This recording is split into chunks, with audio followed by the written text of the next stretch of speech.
Are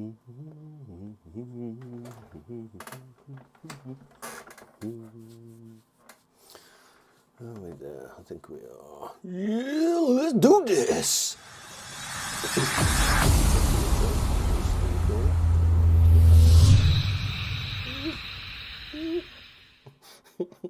Good morning, good afternoon, good evening, depending on where you are in the world. I hope you're doing absolutely fantastic. TFTC1 going live, I can only be described as a Saturday morning.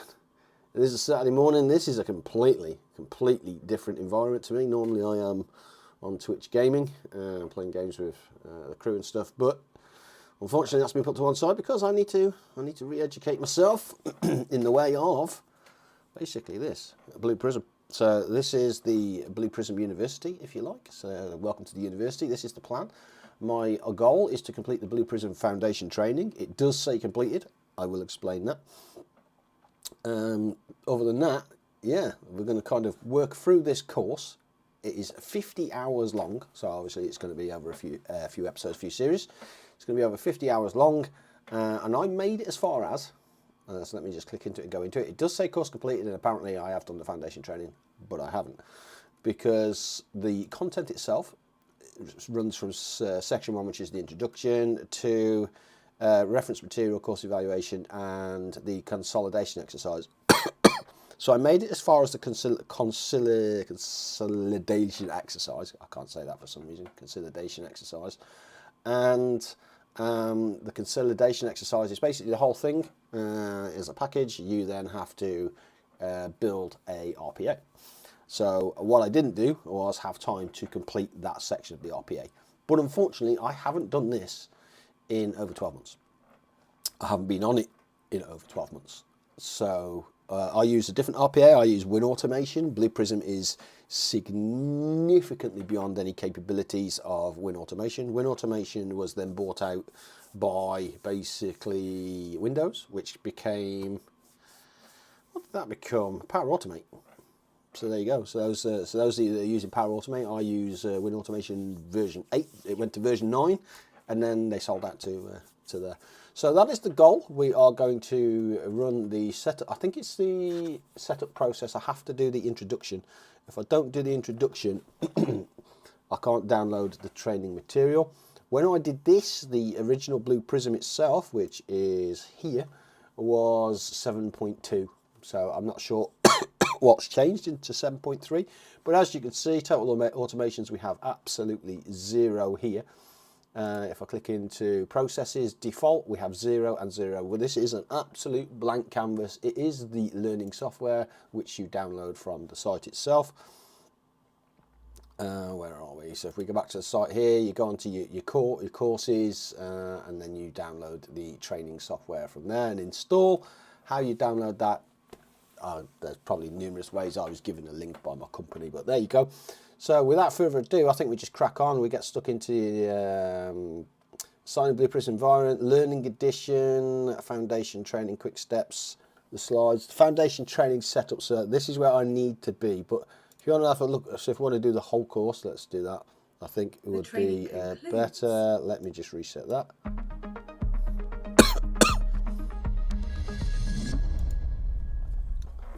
Let's learn.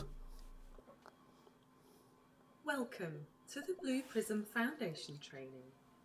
The following course will help you to understand each of the key concepts and activities that are involved in configuring and managing Blue Prism process automations.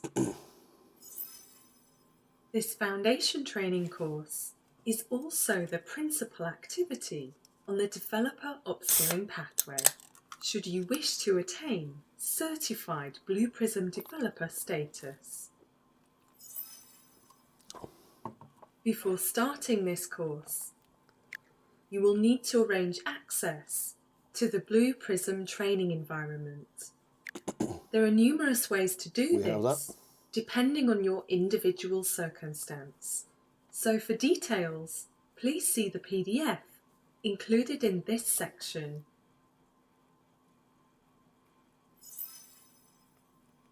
Over the course of 12 guided sections, you will learn how to build, test, publish, and manage a Blue Prism process automation. With a comprehensive learning experience ensured via our joint approach to delivery, the LMS will provide you with instructions for each section in the form of video demos and activity sheets, which will also explain each of the technical concepts you will encounter.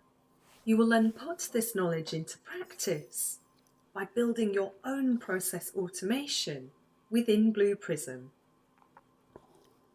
The training concludes with an extended exercise for consolidating your skills and with signposting to further learning. We recommend 20 to 30 hours to complete this foundation training course.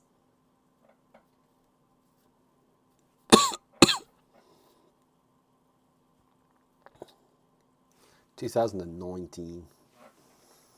There we go. So that's the course is basically that. It's kind of videos and guides, and then assessment training, and then stuff like that, where you then kind of go in, I don't say mimic it, but you then go and, you know, replicate. So learning edition, this is what we have to do. So this is the learning edition.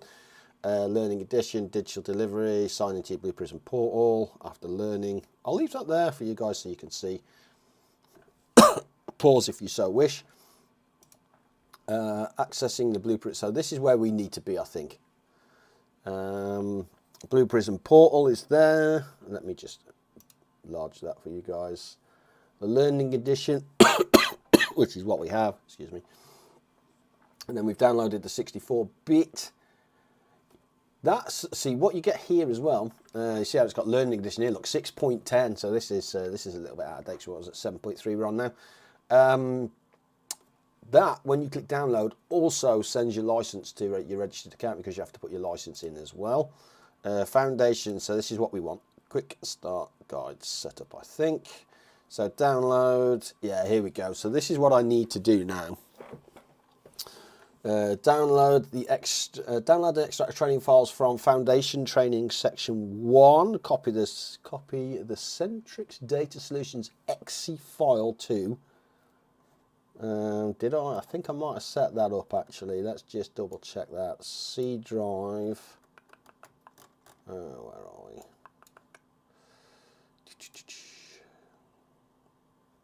Really? You're not going to know. Where are you? There you go. C drive. Blue Prism I saw. C drive, Blue Prism training applications and Windows, and then double check that. So C drive, Blue Prism training application Windows, C drive. So we know we've got that, so we're okay. Copy the Centrix Data Solutions.exe file to there. Okay. Let's have a look. C drive, Blue Prism training applications Windows. What I might do is just copy that. Where's Notepad?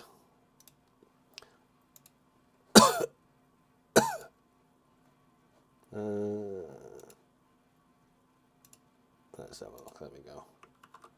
Let me just put that there. I'm just going to wibble that over there for a second, and then get rid of that. Click to that. Okay. Run the process by clicking play. So double click load queue process. Oh, that's different. Where's that gone? Okay, that's that. Copy the orders CSV folder to applications and Windows. So there's a Centrix data solution and one of these that we need to copy across. Log in and import. Select file, import release /skill. So that's what we've got to do.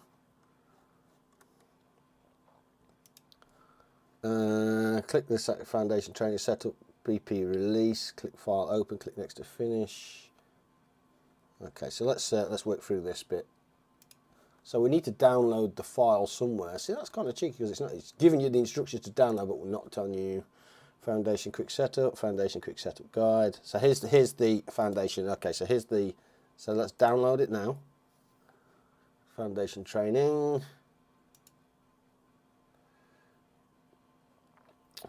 Okay, so it's giving me the PDF here, I think. Foundation Training Setup Guide, Foundation Training Setup Guide. Orders, Foundation Training Setup Guide. Why do I need 3, 4? What the? There you go. So what I'm going to do is let me wibble that over to there. Copy the Centric State Solutions file into the C drive Blue Prism. So let me come over to, let me just wibble that over to there again, and then go back to the downloads folder.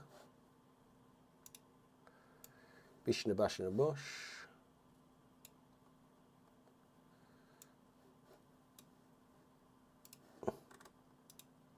Same again, C drive, Blue Prism, training, applications, Windows, and then move over the Centric State Solutions and the orders file is what it said, didn't it?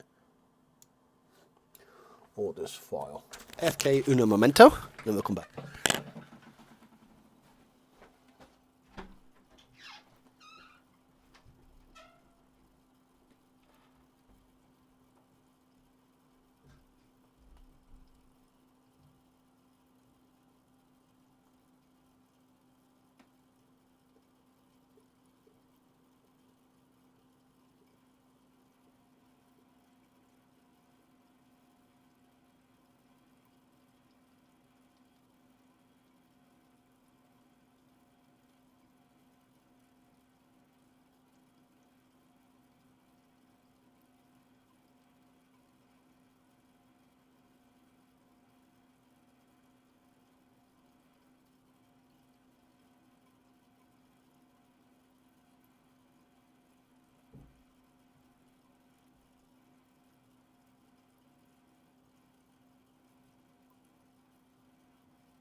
Right, I think that bit's done. Let's give myself back. I'll clear the screen so I can see what's going on. Let me clear that. Let's bring that over to there. We've done that. So we've done that. Now we need to do the import bit. By the look of it, which is here. Download extras, copy them into this folder, copy the orders into there as well, which is fine. Now we need to come over to, let me just copy that because that's what I think we're going to need. Close that. Over to Blue Prism, and then File, Import, Release and Skill. Choose what you want to import. Copy the Centric Solutions file to Blue Prism if the file does not exist. Copy the login using select file import release skill. So we've done that.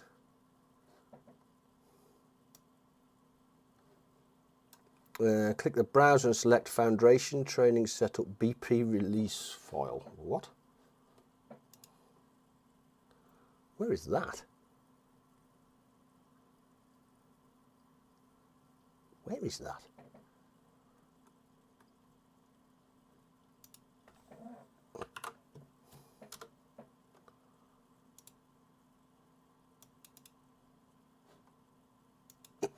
Where is that? Because either I'm missing that or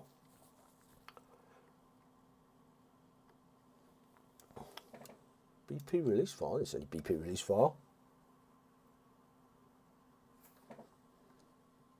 Click browse and select Foundation Training Setup BP release file. Click open. Where was that? Is that now download still?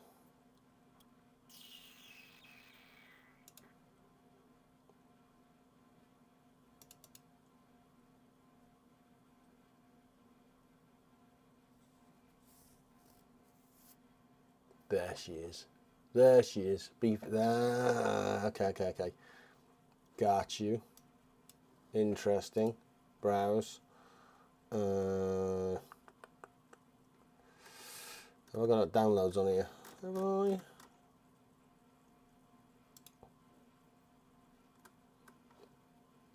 Okay, so what I'm going to do then is let's be a little bit kind of savvy about that. If I go to my downloads here, let's take the compressed folder, and we will, do you know what, let's do, can we extract that? Extract all, can we? There we go, extract all. See, no, and now we'll select where we were just. There we go. Now if we select that as a folder,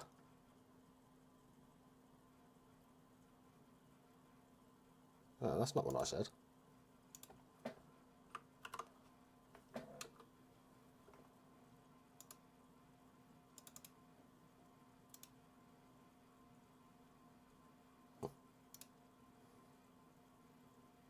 So replace the files in that destination. There we go. So now we're in the same thing, and there's our foundation. Right. Let's see if that works. I'm just trying that. Let's give it a whirl.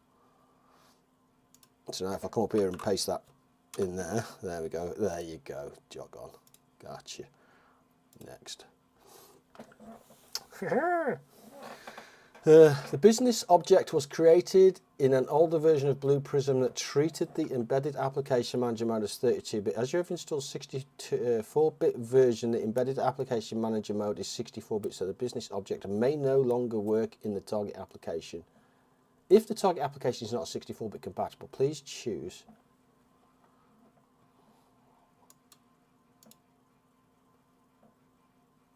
change the embedded application mode.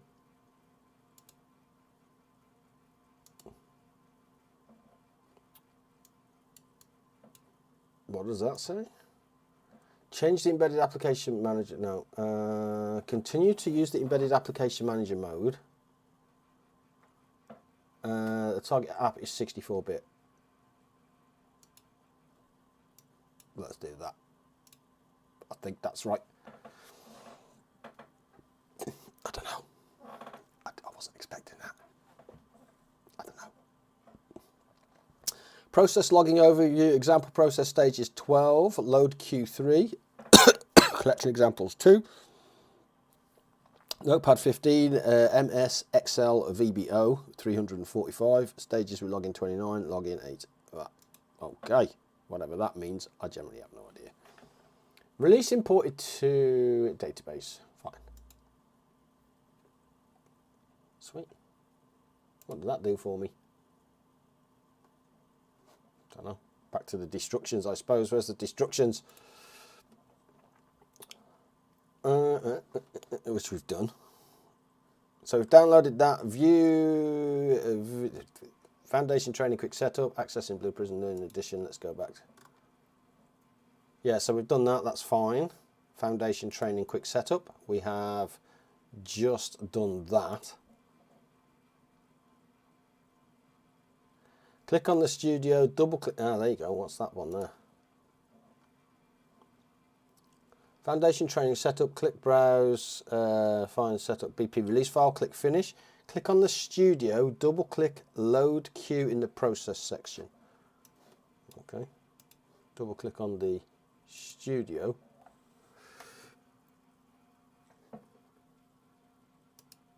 Defaults. There you go. And then double click on the load queue. Process to open the load queue process. Aha, here you go. Here's a process. And then let me bring this over here so you guys can see what I'm looking at here. Load queue process. Click on run the process by clicking the play button, which is up there. Click on the systems.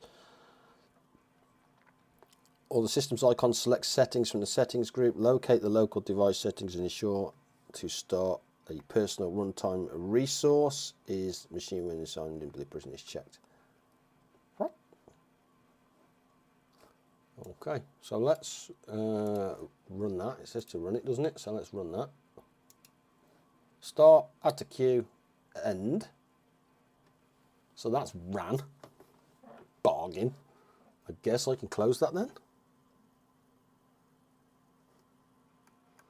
Run the tool by clicking the play button. Click on the systems. Right, so I'm going to close that now. Click on the systems. Where's the systems?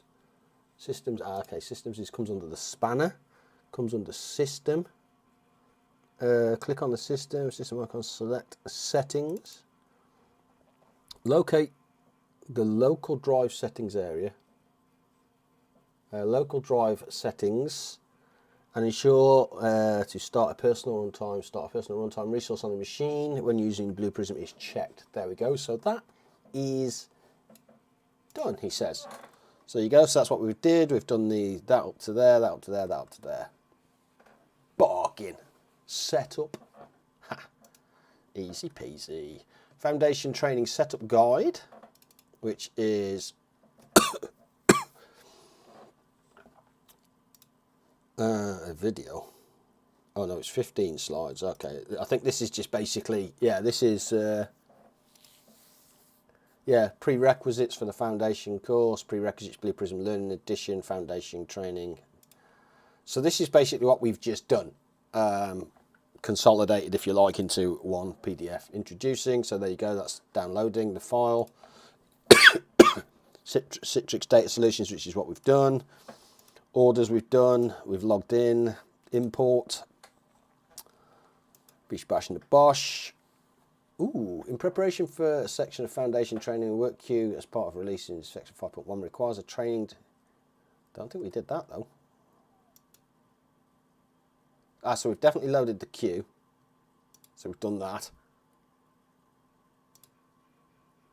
Settings, select settings from the system, so we've done that. And bosh, happy days, he says.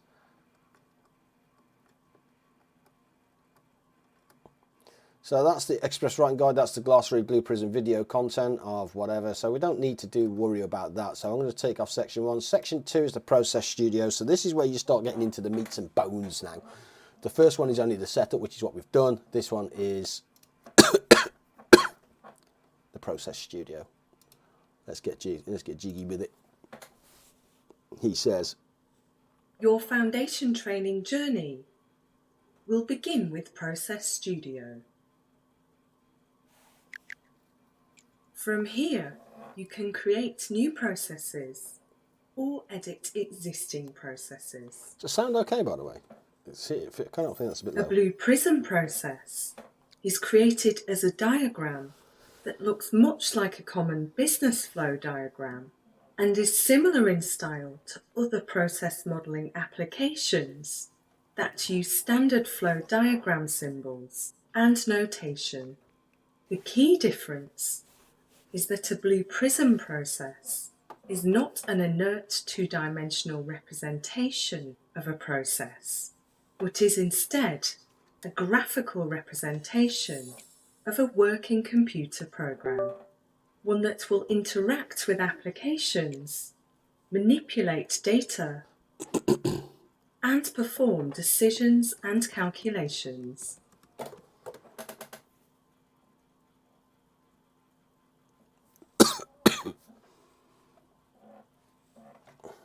Nice. Process Studio interface. So as you can see, it does, I mean, it's a very in-depth course. It will guide you through everything you need to be and where you need to be. You'll start by creating a new process, building in the stages and links that enable it to flow, and testing that it runs.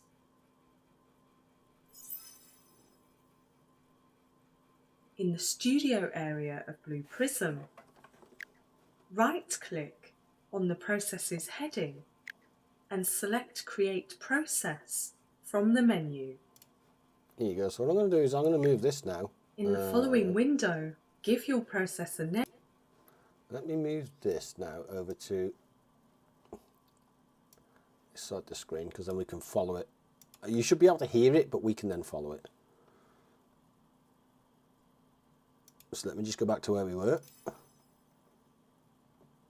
In the Studio area of Blue Prism, right-click on the process's heading and select Create Process from the menu. In the following window, give your process a name and enter a brief description of what it does.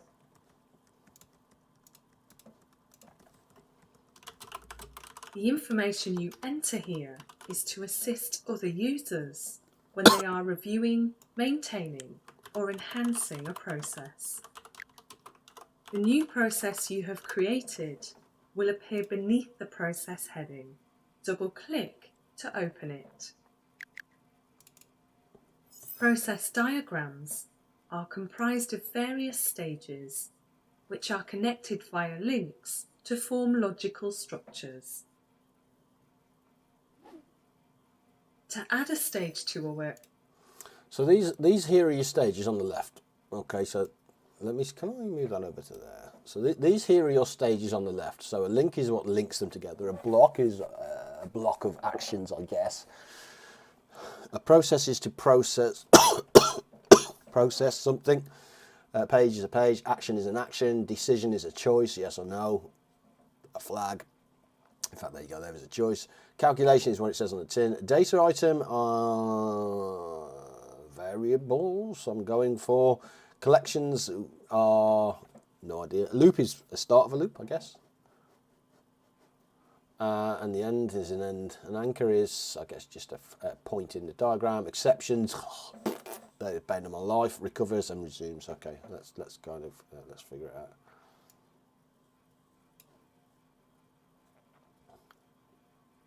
Space. You can either click and drag the stage from the toolbar onto the workspace, or select the stage and click the workspace. On selecting a stage, you should see a small icon of that stage attached to your cursor. Stages can be selected, moved, resized, formatted, cut, copied, pasted, and deleted. Nice. Stages also have various properties that can be accessed by double-clicking on the stage or by right-clicking on the stage and selecting properties from the menu.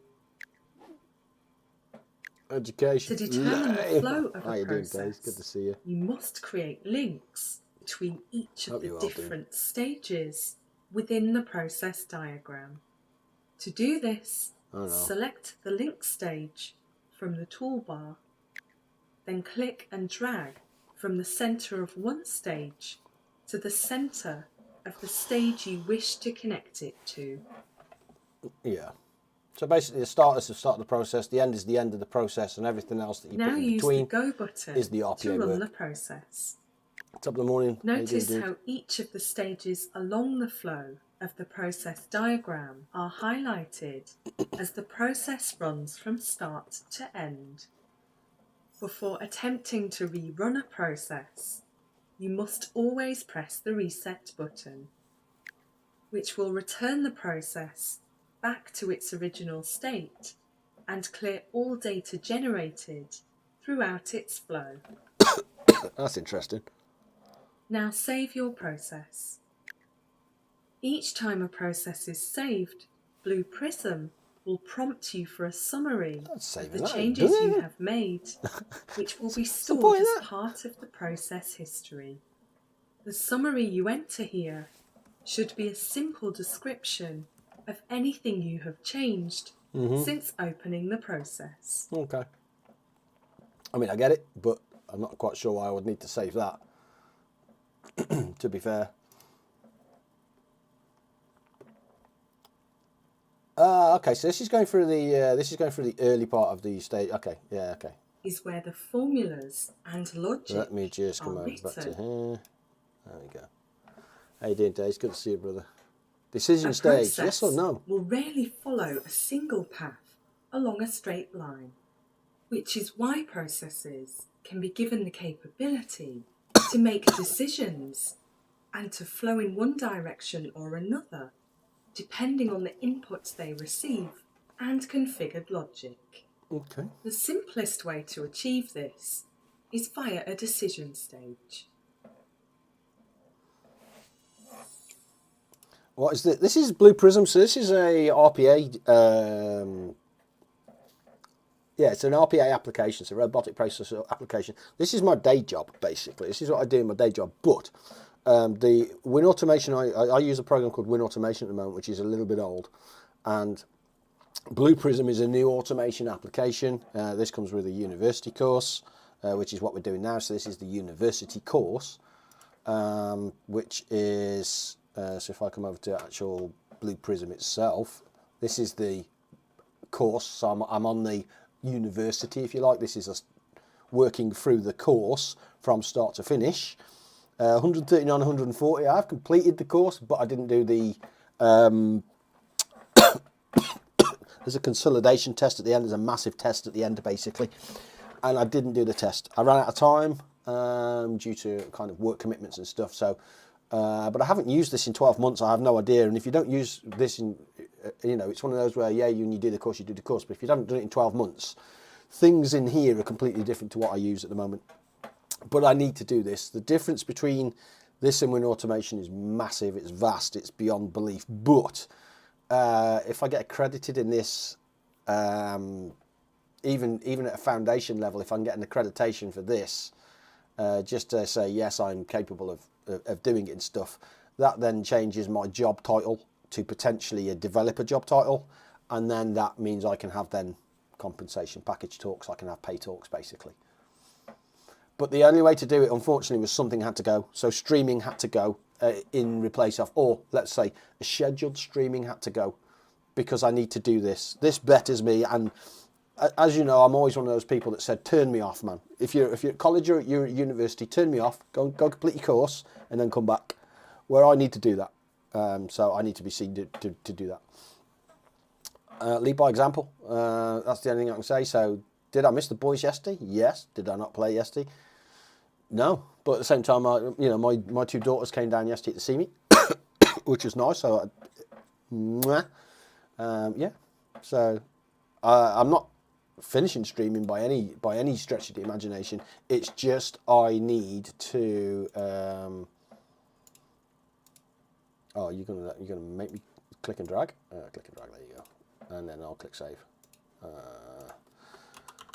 Added start and end flow. Save. There we go. So yeah, this is my day job, but basically this is what I do in my day. But it's yeah, this is the start of it. As you will see as it grows, as we get bigger, it gets far more technical. Yeah. So this is the main Blue Prism section here. So studio, processes and objects. Processes are jobs, if you like, I think is how it works. So process is a job, an object is something that the job can call. Well, I hope you finish it. Yeah, that's my problem. I ran out of time, which is why I'm doing it now on my time. I'll do it on my time rather than company time. Because, yeah, that's the difference. That's the difference. If that makes sense. Right, where was my video? I've lost my video. There it is. Right, here we go. In this next activity, you will add a decision stage to your process diagram and create the logic that will determine which branch your process flows down when run. First, add a decision stage to your process diagram and double-click on the stage to open. Right, so decision stage, there's the decision stage, bring it in there. And she said double click, I think, wasn't it? Double click. Where's she going with my video? Where's she going with my video? I think she's up here. Yeah, so there's the decision stage, I'm fine with that. There we go. Open the decision properties window. Yep. An expression is a formula that is used to produce a value, and the expression area is where the formulas and logic are written to calculate an outcome. The decision stage is used to evaluate the result Let me just take that back there. of an extra decision stage to your process diagram. And double-click on the stage to open the Decision Properties window. An expression is a formula that is used to produce a value, and the expression area is where the formulas and logic are written to calculate an outcome. The decision stage is used to evaluate the result of an expression and provide... Dude, I've been poorly for about a week and a half. It won't go. It won't do one. It won't do one at all. So, my head's clear though. Well, almost clear. But yeah, it's getting on the nerves. An outcome of either true or false. There we go. In Blue Prism, these outcomes are known as flags. Okay, so it's a flag. Expressions are also used by many other types of stage. A practical application of such logic may ask, is the test score greater than 9? In such a scenario, the decision stage would usually determine the flag outcome by checking information stored within another stage called a data item, which you'll explore in more detail later. Data items are your variables then. For now, to keep things simple, you'll focus on creating the logic of a decision stage that doesn't require input from another stage. Begin by entering the expression 1 is greater than 2 into the expression area. It is best practice to check new expressions for errors as you go along to prevent any problems from building up. Below the expression area, you'll find 2 buttons that will help you to do this. Validate checks that the formula within the expression area makes logical sense. Where this is not the case, it will provide guidance to help you resolve it. Evaluate expression allows you to check what kind of result will be produced by the expression. Like that. In this example, the result is false, which is a flag type. If there are any errors, the pop-up will provide guidance. Press OK to confirm these changes and close the Properties window. So let's just do that. Let's mimic what she's just done there. So we can go, where are we? So let's head into Blue Prism itself. Head over to our change. So 1 is greater than 2. Really? 1 is greater than 2.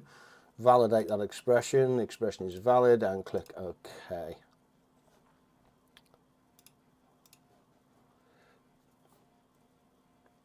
I'm going to link those together.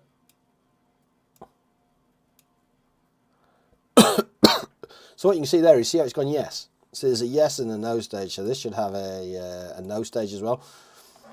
So this is kind of, can I go backwards actually? Let's go backwards and leave that for a second, because there's a yes and a no stage on the decision, and that then creates a flow.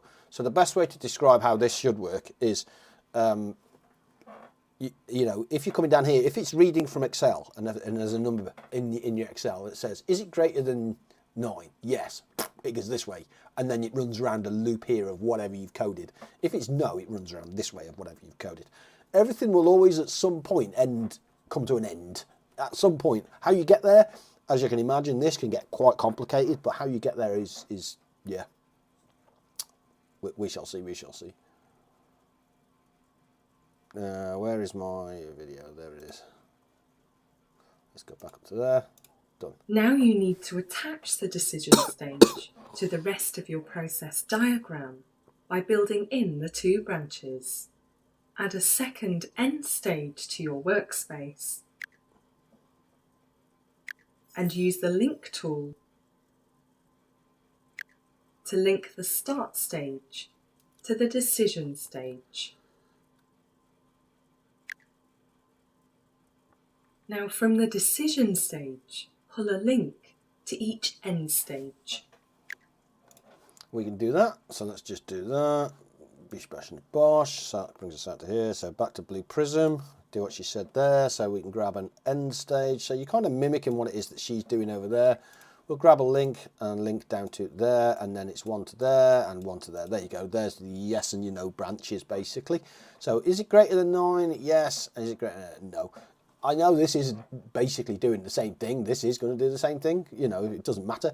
It's going to go that way or it's going to go that way. That's what's going to happen. Bish bash and a bosh.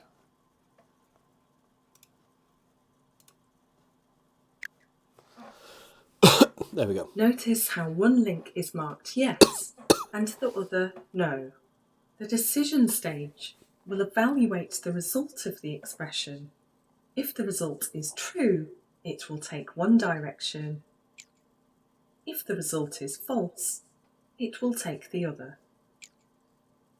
Test your process by pressing reset, then go. The process should flow through the decision stage. Determine that 1 is not greater than 2, and then progress along the no branch to the second end stage. You can... There we go, so let's go and do that, just because that's what we're trying to achieve. So, oh, okay, so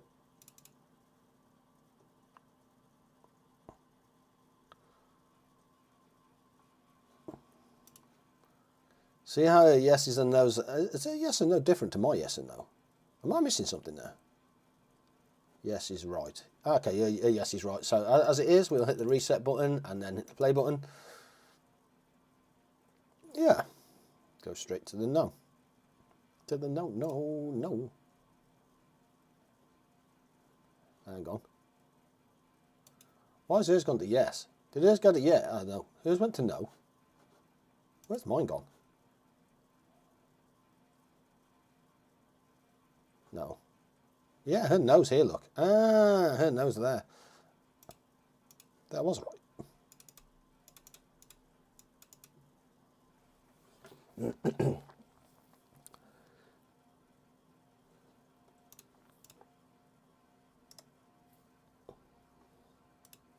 Switch. There you go. So you right click on it and you switch there. You see it changes the yes and the no's. So we want to match the demo basically. Because I do. It just makes sense for me to do that. Yeah, that's the no and that's the no. Perfect. Right, back to the demo. And swap the yes and no branches around. Oh, there you go. By right-clicking on the decision stage and selecting switch. Getting ahead of myself. On resetting and replaying, your process should now flow down to the original end stage. It is important to note that a page can have multiple end stages, but only one start stage. Right, so she had a no at the bottom there as well, so we will do the same. Let's mimic that, and I think that's just the way it goes. So we were right, we will switch that round so her no is to go straight down. Let's hit a reset and play. Oh, perfect. Loving my work. Added yes / no stage, or added decision actually. A decision stage with yes / no. Save and close. Bargain. So that's your decision stage in, I think. I think that's that bit done. Sweet. The calculation stages is next. So let's see how this one works. See, some of these are, you know what I mean, 6 minutes long. You can see how the course starts to pan out.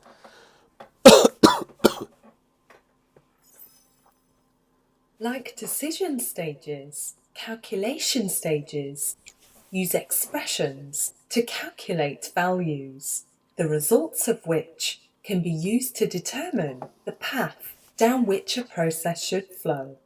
Though while decision stages only have the capability to determine a flag result, true or false, Ooh, what was that? calculations can be used to determine expressions to calculate values, the results of which can be used to determine the path down which a process should flow. Though while decision stages only have the capability to determine a flag result, true or false, calculation stages work in conjunction with another type of stage known as a data item.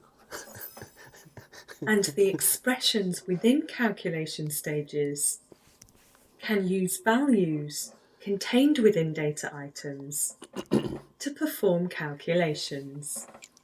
I'm going to explain it a little bit easier on how this works, because this can be kind of interesting. As in data items here, what we call variables. Okay, so a variable is something that may change. It is variable.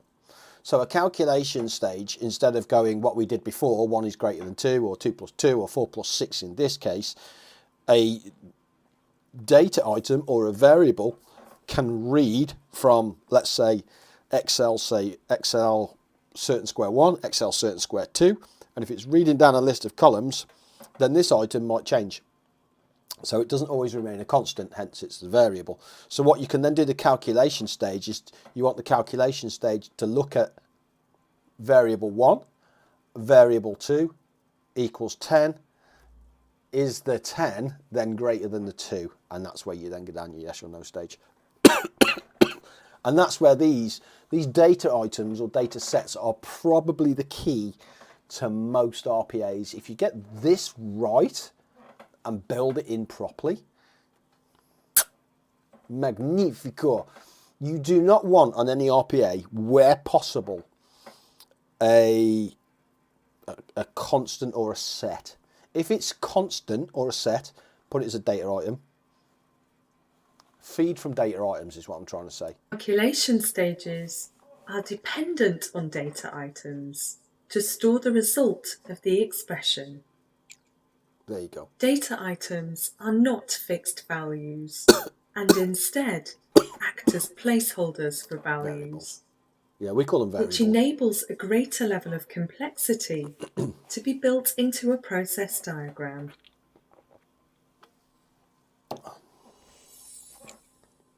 In this next activity, you will increase the capability of your process diagram by deleting your decision stage and replacing it with a calculation stage that uses data items with numerical values.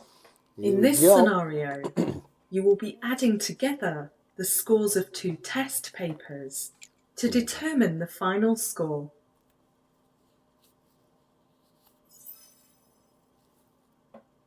First, delete the decision stage.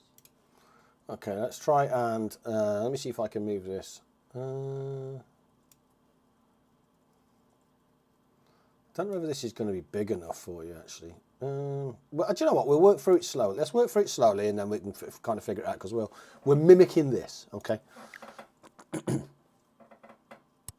Notice how the links are automatically removed when you delete a stage. Did she drag and drop that? Now, create the 3 data items that the calculation stage will use to determine the result.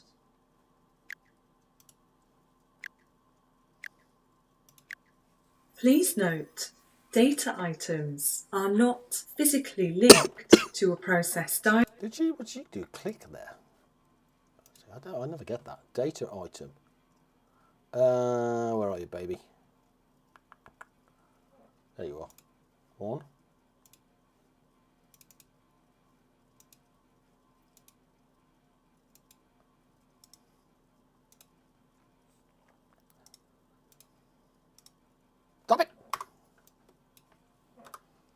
Oh, there we go. Right, let's try that. There we go.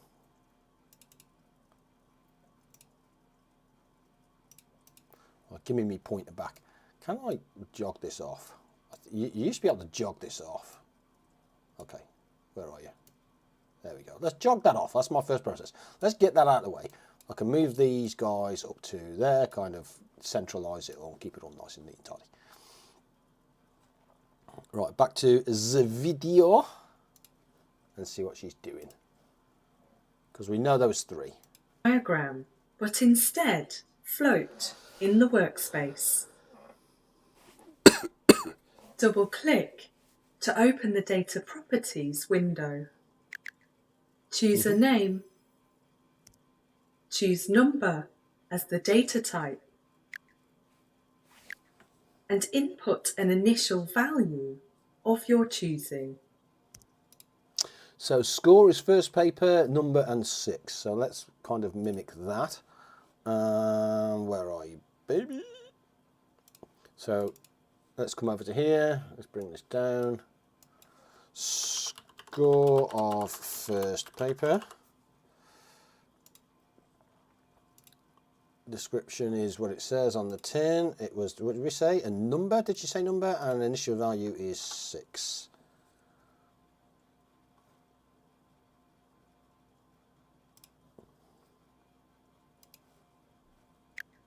Repeat for the second paper. Score of second paper. Number 4. There we go.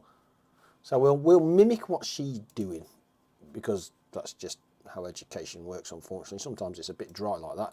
So 6 is exposure score of first paper. We'll copy that and click OK on that. There we go, score of first paper. Okay, I don't like the fact that that's giving me a score of second paper, and data type was a number, and then the initial value was 4. Okay.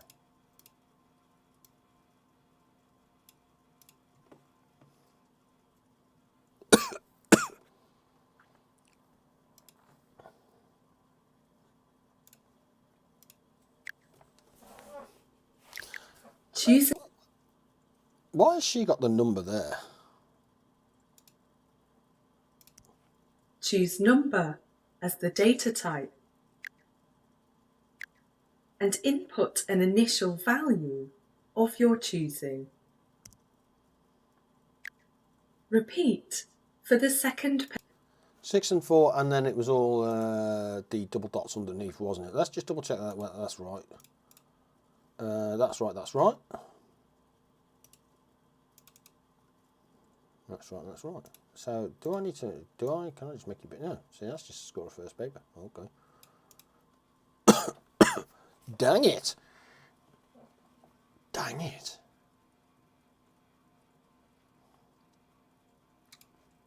Paper. My OCD's twitching now at that.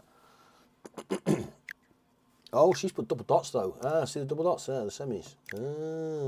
Does that make any difference? Do we reckon? I can't see that making any difference. Can you? No. Score.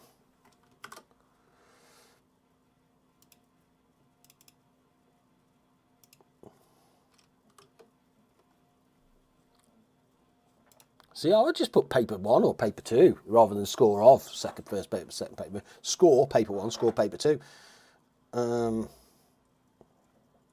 Like I said, let's follow the let's follow the instructions, man. Follow the instructions. Choose a name for the data item that will hold the final score. Choose Number as the data type. Here we go. But this time, leave the initial value empty. Oh, okay.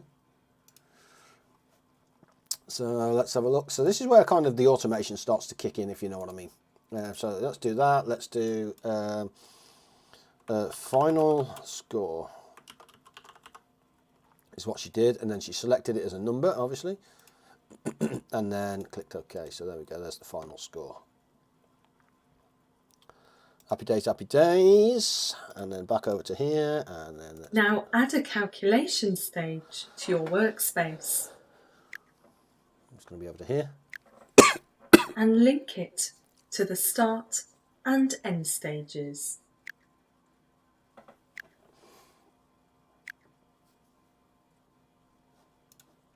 Okay, we can do that. Let's do that. Calculation stage in link point 1 to point 2. Let's reset that. Ah, there we go. Now we've clicked the reset. Look, it's brought it up. Interesting. Let's bring my pointer back. My pinky pointer. You need to instruct the calculation stage to use the numerical values Here comes the variables. stored within the data Drag items and drop normally somewhere. to perform its calculation. Or put the number in. Let's have a look. Open the Properties window and give it a name. Here, you'll see a list of all the data items that are available for use by the process diagram, grouped by data type. If a group contains any data items, then you will see a little box with a plus icon. There we go. Click this box to reveal the data items contained within the branch. So you should see the 2. Under Number, you'll see the data items you made earlier. Yep. I get what it's doing. Drag the data item, holding the score from the first paper, into the expression area. Notice how the name of the data item is wrapped in square brackets. This is how data items are referenced when used in expressions. Okay. Next, type a plus symbol. Then drag the data item, holding the score from the second paper, into the expression area. There you go. Now drag the data item for your result into the store in box. Yeah, okay. I get that. Click the Validate button to check the expression for errors. And there's your variables. That's before exactly closing how the Properties window. So right, let's go and just mimic that before we know what that's doing. So, layman's terms, the score of the first paper, score of the second paper is the final score. So we want to calculate the difference between the two. Those are, as we selected when we selected them, those are numbers, which is what the data type is. So within the calculation here, within the data types here, there is the numbers. So there is the numbers. So we want the score of the first paper, drag, click a plus symbol. And then the score of the second paper, there, and then what happens, the store the result in, that's the secret source there. So this then becomes the third variable. So we store that into the final score there, and then we can validate that. The expression is valid. Evaluate, which is the 6, and then the floor, and then the test, as it gives us the number 10. That's exactly how that's working. So we can click the OK on that. Bosh. So what will happen is the 6 and the 4, then this will populate this. So these two populate this, and then the output populates that. Give or take, that's how that works. Let's go back to the course. You'll learn more about how process validation works in the next video. Press reset, then go to watch the process, add the values from the first 2 data items, And that should populate and store the result in the third data item. Open the results data item properties to see that the initial value remains empty, but the current value has been set to the sum total of the values of the first and second papers. So there you go.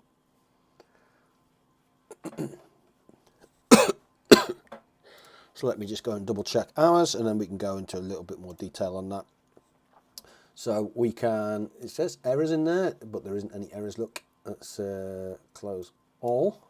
Does it say errors? There you go. And so 0 errors now. We can reset that and we can play. And there's the final score, 10. So how this then works is, to expand on that, I don't know whether it's going to expand on that. What you can then do is bring in your decision stage again and then say, student Matt got 6 and 4, got a 10 on the calculation stage. Then you take the decision stage of, is 10 greater than 5? Yes. So if you, let's call 10 100%, just to keep it simple. 5 is 50%, 4 is 40%. So did Matt get greater than 60%? Yes. So he would then, in theory, in the decision tree, go down the yes branch because he passed the course and, and boss, print the certificate. Did he get under that percentage? No, course failed. Don't print the certificate. That's kind of how this RPA would work in a real nutshell. I mean, don't get me wrong, once these two start spitting out numbers and you start working out what people are capable of and what they're doing here based on their scores, you can then segregate them on whether, again, did they pass the first year? Did they pass the test? Did they pass the course? You get my point. This becomes quite powerful. Even an RPA of this size doing basically one calculation based on a couple of results can be quite powerful, and you can see how this, once you start getting bigger things, can become really useful. So we're going to save on that, and then completed a excuse me, completed a calculation core, calculation, save changes. There we go. Just because I do that, and that just makes life simpler for me to do that. Sweet.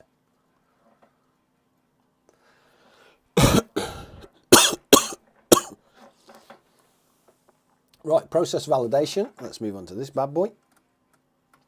There's your decision stages. As you can see how this one's got process diagram develops and grows in complexity, 12 stages in this one. It becomes increasingly important to check each change as you make them. Identifying and correcting minor errors as they happen prevents problems from building up, which can be progressively time-consuming to diagnose the further down the line they are detected. The best way to do this is to use Blue Prism's built-in process validation function, which at the click of a button will scan your process diagram and flag up any basic errors. I'm trying to follow what's all over my head. Yeah. So it's basically, to demonstrate, yeah, if you do 2 tests and you got 60% of one, 40% of the other, all this RPA is doing is basically passing this detail into a calculation stage. It's going, you got a 6 and a 4, so you got a 10. That's it. That's it. It's just adding up the numbers, dude. That's all that's all the calculation stage does. Honestly. How the validation keep watching as I carry on here, getting mind blown. You'll add some deliberate errors into the process diagram. Okay. Prior to validating, you must first click the reset button to ensure you are looking at an up-to-date account of any potential errors. Click the validation button to open the process validation window. In this example, a number of mistakes have been diagnosed, identified by their page and stage name. And there's something in here that's wrong. You can see whether the issues are errors okay, so it's stage name's or Calc 1, warnings. which is there. You can also see the type of action that should be taken to resolve each issue and confirmation of whether each issue is repairable by Blue Prism. No. Okay. The Go to Stage button highlights the exact stage in your workspace that is generating the issue. The reason why that go to stage is nice is because some of these later on get really, the really help complex. button You'll see is it. there to assist the troubleshooting of the issue. If no errors are displayed, Welcome to my world days. This is my then day it job, by should the way. not be assumed that your process diagram is error-free. Yep. Validation will check the basic construction of a process diagram, how That it's damn doing goal, it, go away. but is not capable of analysing the logic of a diagram, what it's intending to achieve. An error in logic may include the use of the wrong data item in the expression area. Blue Prism would not recognise this as an error, as it would not affect the ability of the process diagram Okay, to so function. that would fail because that's the score of the first paper, which is a number, plus the candidate's number. The candidate's number you would never have as a final score result. You just wouldn't, because it would be the candidate's number is an individual thing. So why would the score of the first paper plus a random number be a final score? It just wouldn't. That just makes no sense, that expression. I mean, you could probably get it to work, but it would make absolutely no sense. For this reason, the responsibility for ensuring the logic is correct always sits with Actually, the where it user. says there the expression would not achieve a desired result, it wouldn't, but it could possibly run. If the candidate number was just a number, the RPA would treat that as just a 10 plus whatever your number is. You know, if you've got an employee number, it's just numbers. It would probably highlight if it was, you know, like Matt 1, 2, 3, 4, because then it's not a number. But if it's just score of the first paper plus 1, 2, 3, 4, that would calculate. It is best It would give you a practice massively outdated for number, users but it to would calculate. validate their process diagrams at regular intervals. That's why you make the big books. Including every time they save There's always and room for more, Dave. close. There's always room for more. That's the secret. I understand. See, the other beauty about this is where my is mind best comes in. Right? practice. This is where my concept comes in. I have with RPAs, there's always a solution.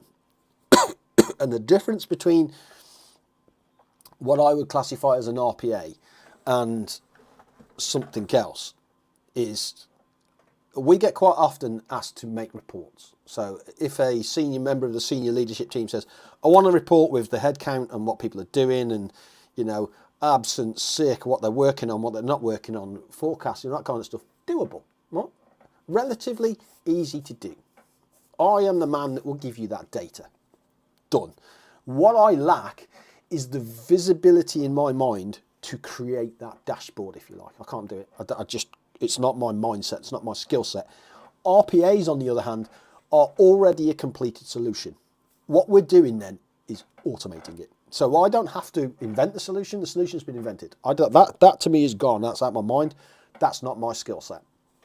My skill set then is taking what you've completed or you've done and automating it. That's where my skill set is. Which is this. For users to validate their process diagrams at regular intervals, including every time they save and close. All right. That makes sense. So that was it. There you go. That's a nice and simple 3 minutes there. Nothing to, you know what I mean, no real major dramas, no real major issues. Activity sheet. The activity sheet comes down strips with a list of all 2 strips where practical. I don't know what that is. What's that? Okay, so that's just basically the activity sheet of what we've just done. So basic slides on what we've just done. So the reset, the go, the save, the link. So what we've just used there is the link, the decision, the calculation, and the data item. So that's what we've done. Decision stages in the PDF file. So that's basically the yes and the no and how it works, the 1 greater than 2, which we've just done. That's what we've just done. Data item sets. We've just done process and the test. We don't need to do the test because we've already completed the test. Which one was that? That was that number 2? That was the process studio decision stages. Yes, that was the process studio. That's completed. So this one is an introduction to process flows. Sweet. Let's have a 2-minute break there and then we can crack on if we need to. 1 second.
Where are we now? So process your introduction to process flows. Here we go. Introduction to the process flows. Oop. This is called layering of logic. Layering of logic. Oh, hang on. There we go. The foundation training journey continues with process flow. Woo! In this section, you will extend your understanding of Blue Prism process development within Process Studio by moving away from the linear diagram structure you have previously been using, and by learning how to use new stages that enable the use of common logical structures such as circular paths and loops. Here we go. As your process diagram evolves, it will need to work with stages that can hold much more data in collections. Bit bigger than the standard straight down. As isn't your processes grow in complexity, There you go. organization and clarity become increasingly important, which is why Blue Prism processes can be built across multiple workspaces, broken up into individual tasks that each sit on their own pages. This is called night, Dave. layering of logic. Appreciate your company, sir, as always. See, that's different. They call this layering of logic for where I am. What I do there, I call it functions. So it's different terminology. Good night, Dave.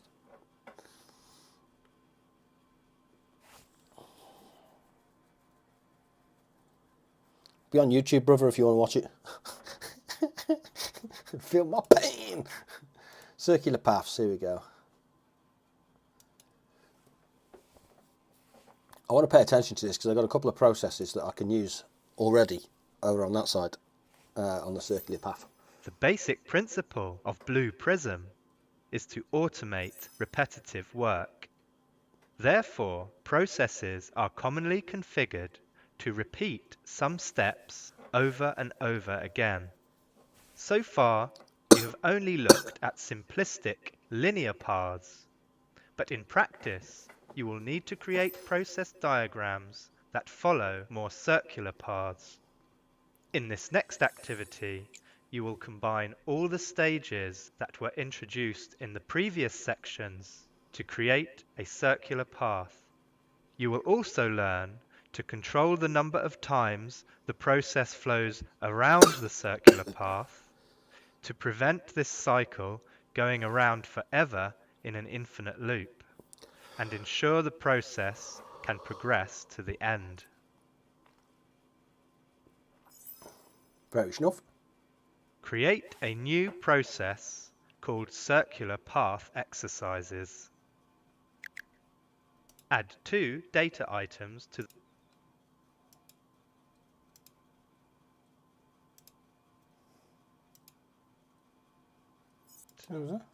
through it.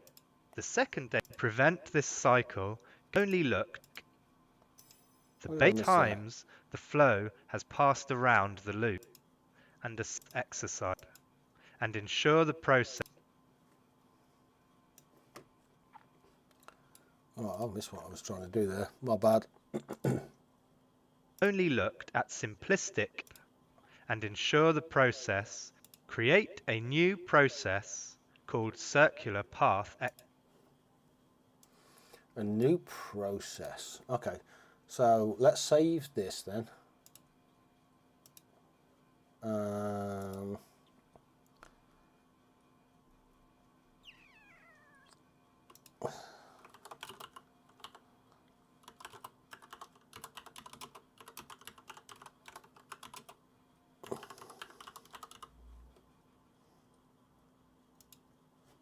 So it saves that. I can now close that, I think. Is that how that works? Yeah, there we go. What did it say? Create a new process. I forgot. Create a new process called circular path. New process. So create a new process called circular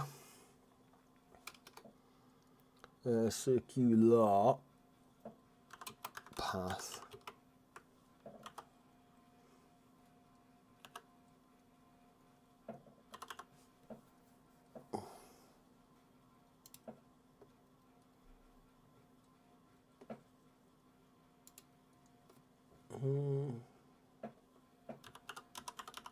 Circular path exercises. Next. I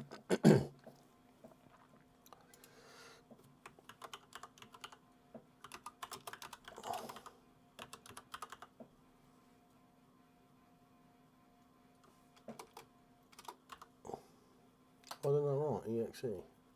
Don't know where I am actually. Dang it.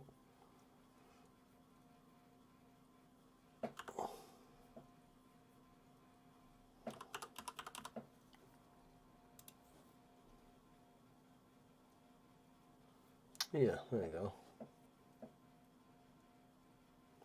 Right, let's double click that because I'm guessing we've got to go into it at some point. So that's going to bring up that. So there we go. Let's Path exercises.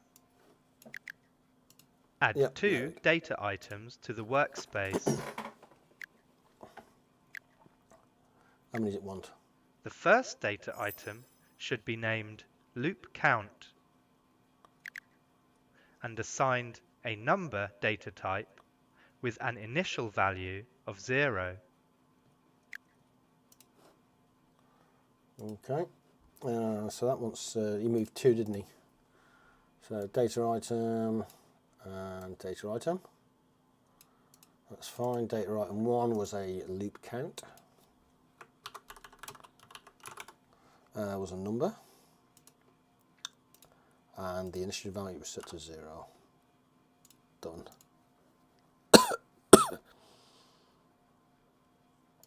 Sweet. Where are we? Foundation training. Oh, I can get rid of that actually. That's yeah. There we go. This data item will keep count of how many times the flow has passed around the loop. The second data item should be named loop limit and assigned a number data type with an initial value of 5. Okay.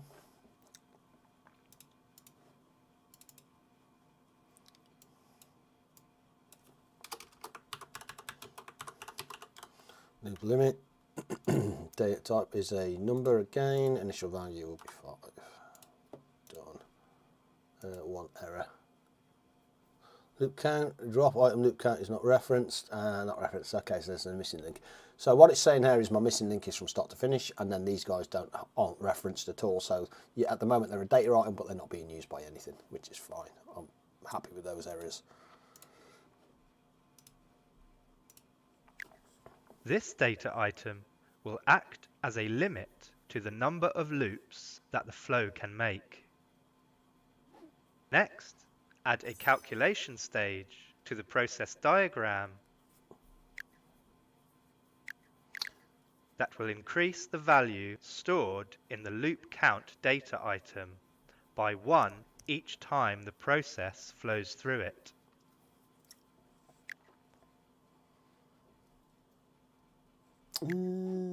Circular paths commonly consist of a looping process diagram item. So is that, This data item will act as a limit to the number of loops that the flow can make. Next, add a calculation stage to the process diagram that will increase the value stored in the loop count data item by 1 each time the process flows through it. Okay. I get it. So calculation stage, we'll put that in there. It doesn't necessarily matter. We can use our data items again, the two numbers, so the loop count, which is there, plus 1. So every time it goes past, it goes by 1, and then we put in the loop limit in there. Let's validate that. The expression is valid. Expression value is loop count is still nothing at the moment. I guess plus 1 as it goes around. Okay. Which should now take me down to 1 error, which will basically be links. Or there might be 2 errors actually. Yeah, missing link. Okay. I'm fine with that.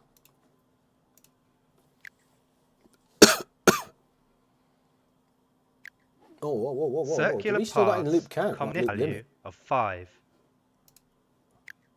This data item assigned a number data value diagram. Circular flows through it. Loop count onto loop count. Oh, we got ours wrong. Stand by. We definitely got ours wrong. So we put it on loop limit. Doesn't go on loop limit. So do I just delete that? Do I just delete that out of there? I do. And then we need to put it onto loop count.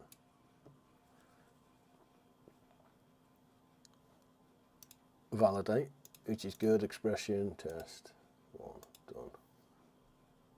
Loop count onto loop count. Okay, loop count plus 1, and then goes into stores that in loop count, then loop count, then loop count. Okay. I get it. The loop limit is the reference point. Circular paths commonly consist of a looping process diagram that uses a decision stage to control the number of times the logic will flow around the circuit. Now, write an expression that determines whether the value in the loop count data item is equal to the value stored in the loop limit data item.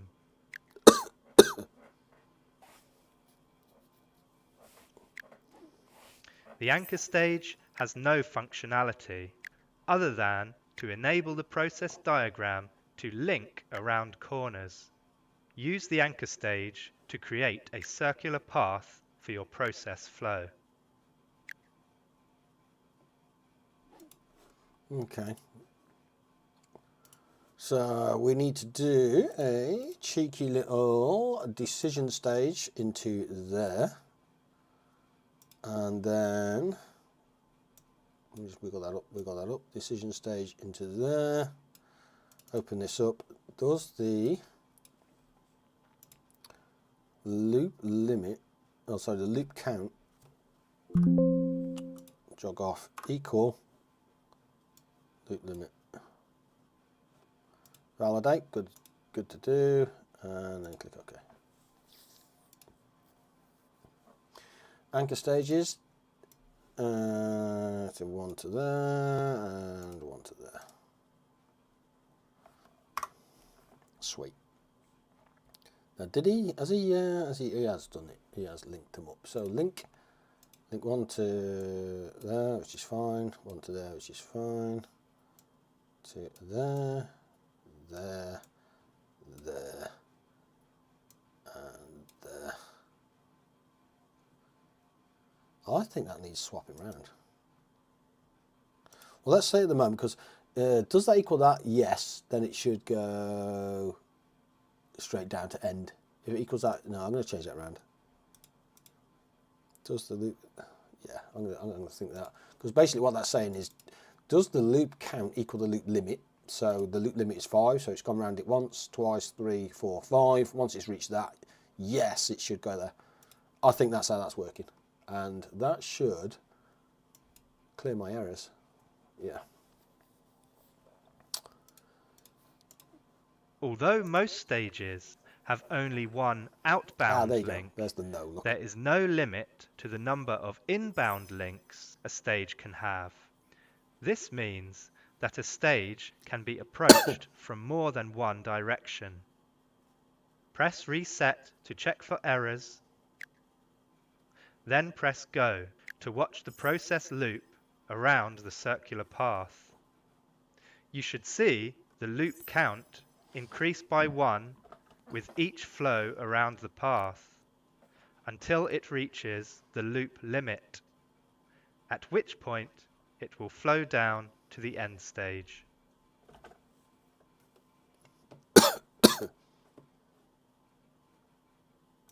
Right, so that completes that in theory, so let's just double check that our logic is correct. Reset and play. So there's the loop count to 1, loop count to 2,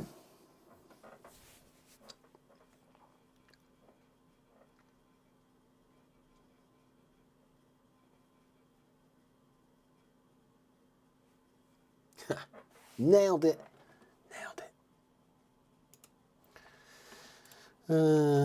Working loop count.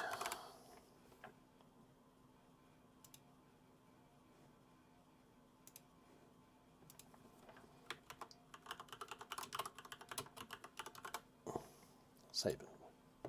Done. Sweet.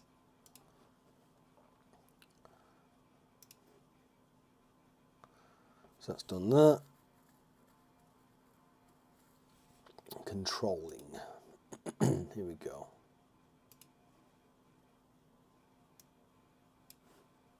Sound up.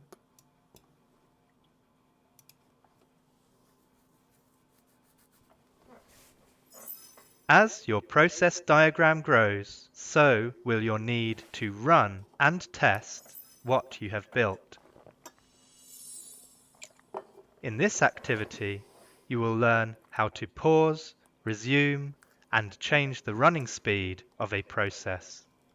You will also use set next stage and breakpoints to target specific parts of a process. Okay, that makes sense. To achieve a greater level of control over the speed at which your process runs, you can use the additional controls in the play bar. The running speed of the process can be adjusted with the drop-down slider. The process can be paused and resumed. As an alternative to continuous play, the process can be run one stage at a time. This is known as stepping.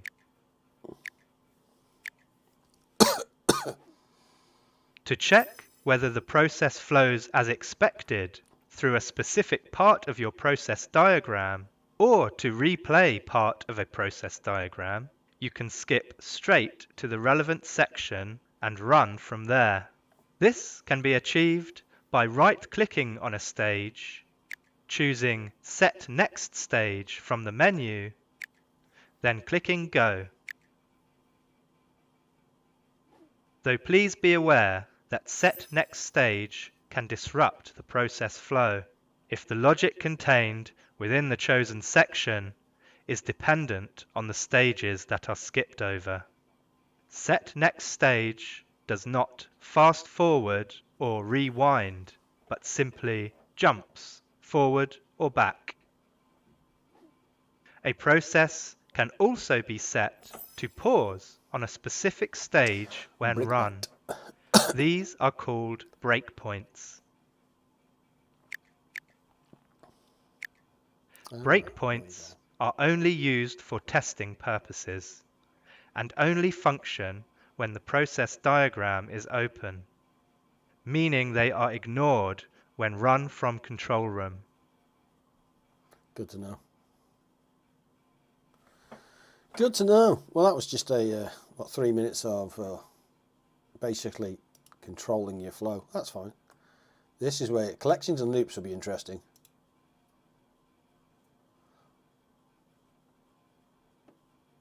Fine. Do you know what? Let's go and grab a cup of tea because this one's going to be a sweet minute, and I really want to pay attention on collections and loops. So I'm going to go get a fresh cup of tea. One sec.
Oh, a cheeky fresh brew. Good old fresh brew. Nice. Bargain. Right, let's have a look. 5 minutes. Collections and loops, very important, I think, this one. Data items can only hold single values, but there are occasions when process diagrams benefit from the ability to hold multiple values together. This can be achieved with a collection stage, which can hold multiple values arranged like a table in columns and rows, similar to an Excel spreadsheet. The values stored within the collection stage are accessed one row at a time, using a loop stage to move forward through the rows.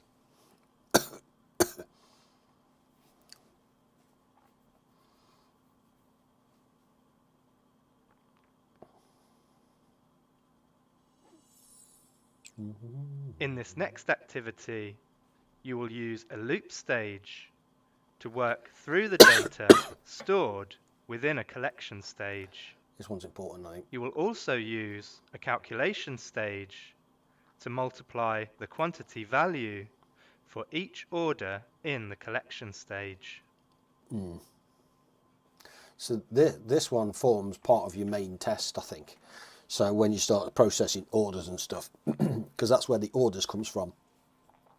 You need to pay attention to this one, because this one is extremely useful. Open the example process named collection example. Okay.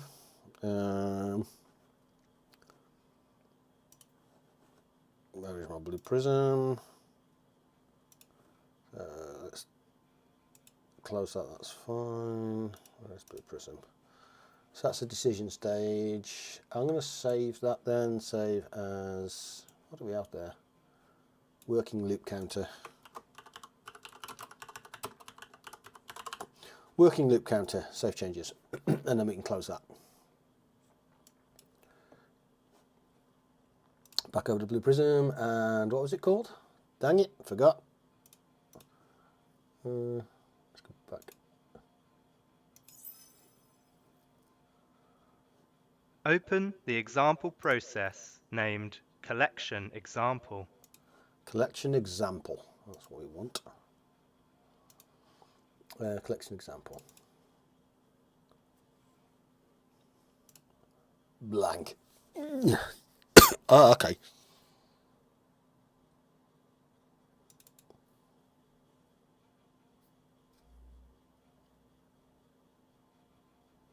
Okay. Right, let's not get ahead of ourselves. Let's follow the course. This process diagram already contains a collection stage, which holds the data required for this exercise. Okay. Open the My Orders Properties window. You are now looking at the Fields tab. Here, you won't see the stored data itself, only the definition of what each row of data will hold. Each row will contain an item ID of text data type, a quantity of number data type, and an order date of date data type. Okay. Select the Initial Values tab. Here, you can see the stored data. The Current Values tab is grayed out, as it will only become live when values are input or updated in the collection stage. This works in a similar way to the initial value and current value in a data item. Add a loop stage to the process diagram. Unlike most other stages, the loop stage has two parts, loop start and loop end. Open the loop start properties window, and from the collection drop-down menu, select the My Orders collection. Link up the stages and press Reset, then Go. Okay. What did it say? So we want a, where are you? It wasn't a collection. Where are you? Loop stage, there you go. So loop start, loop end, click on the loop. Collection would be the my orders. Done, and link.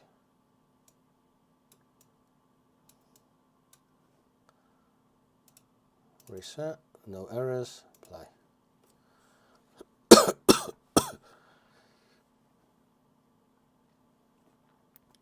Let's go up to the pointer. So we've done what it's asked. Let's go and see why it's asking us to do that. To watch the process flow through the loop stages. As the process loops through the data, you will see the row numbers change within the collection stage. Now you will create an outcome from the process, using the data stored within the collection stage by adding together all of the quantity values in the My Orders collection. Add a data item named Total Quantity with a number data type set to an initial value of 0. Right, there we go. So 1 second on that, please. Okay, one of those. Data type, where are you, baby? Data type. Can't remember what he called it. What did he call it? Order total value, I think it was. What did he call it? Total quantity. Total quantity.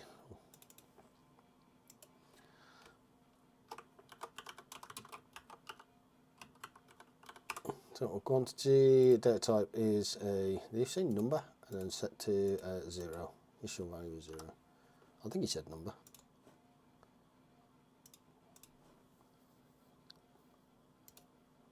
Go back. Total quantity with a number data type set to an initial value of 0.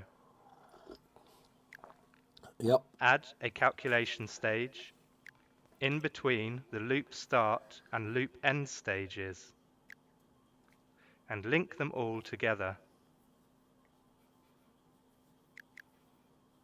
Give the calculation stage a name and create an expression to calculate the total quantity of items. To perform this task, you only need to use the quantity value.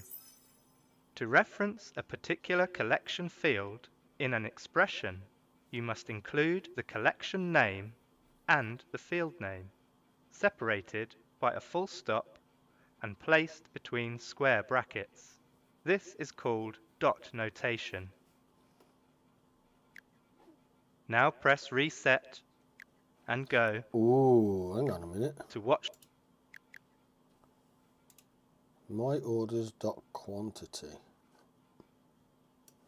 Give the calculation stage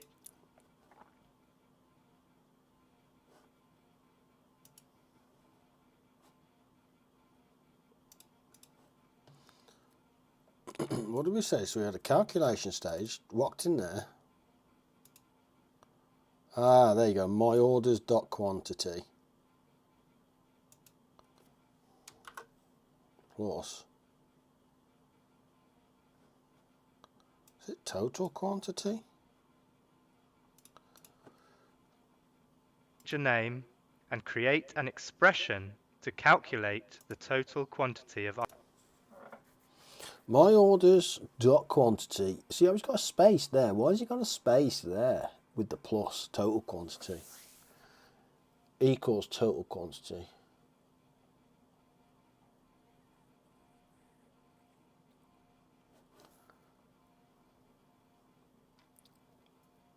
I don't understand where that's coming from. My orders. So yeah, there you go. It's from collections. Look. So he's put it from there.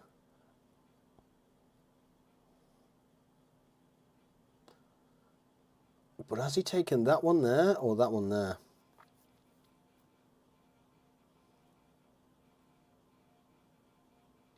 See how you got the collections there?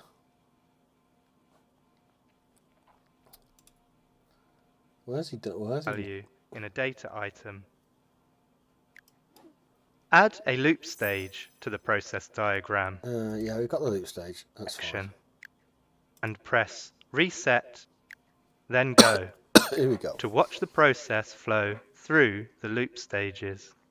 As the process loops I through just the want to get it right in data, my mind. you will see the row numbers Yeah, I don't care about that. change Move within on. the collection stage. Now you will create an outcome from the process, Okay. using the data stored within the collection stage by adding together all of the quantity values in the My Orders collection. Add a data item named Total Quantity with a number data type set to an initial value of 0. Add a calculation stage in between the loop start and loop end stages, and link them all together. Give the calculation stage a name and create an expression to calculate the total quantity of items.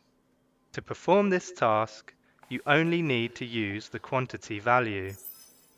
To reference a particular collection field in an expression, you must include the collection name and the field name, separated by a full stop and placed between square brackets.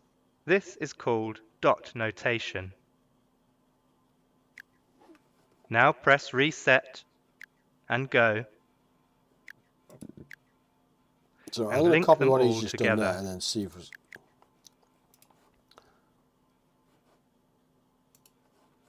So if we go back to our blue prism here and we look at this calculation stage here, we look at the calculations here. So if we clear ours out, collections, My Orders, so My Orders quantity. See, where's the numbers come from down here? Where is that getting the numbers from? Where, see the numbers there.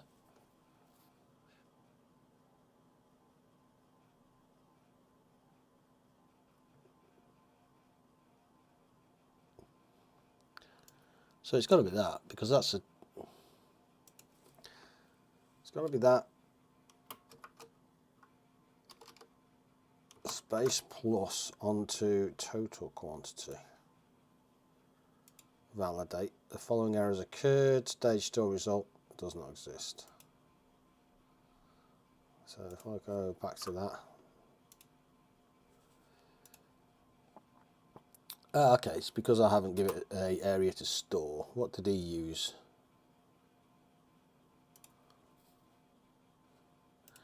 He used My Orders quantity plus total quantity equals total quantity. Okay.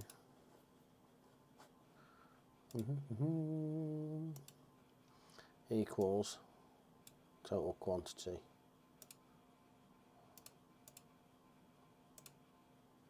Cannot perform operation when right hand value is empty, so that's fine. Fine. And fine. So I'm guessing it's just creating that constant update of what the total quantity is, I think.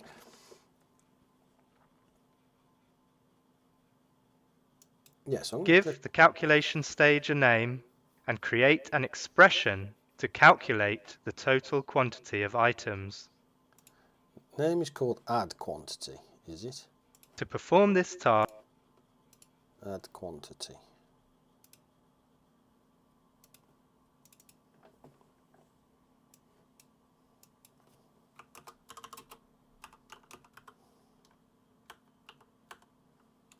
Add quantity.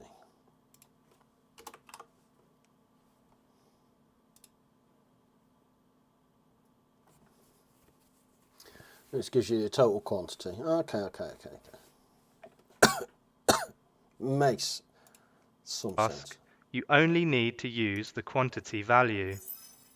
To reference a particular collection field in an expression, you must include the collection name and the field name, separated by a full stop and placed between square brackets. This is called dot notation. Fine.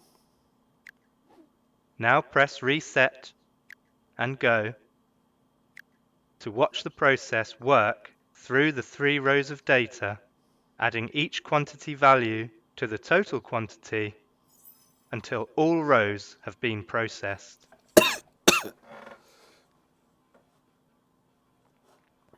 Well, let's go and see if we got it right then, eh? I'm still not 100% confident in this at all. So it's telling me I've got one error. Where's my one error? Missing link. Okay, that's because I'm a tonsil.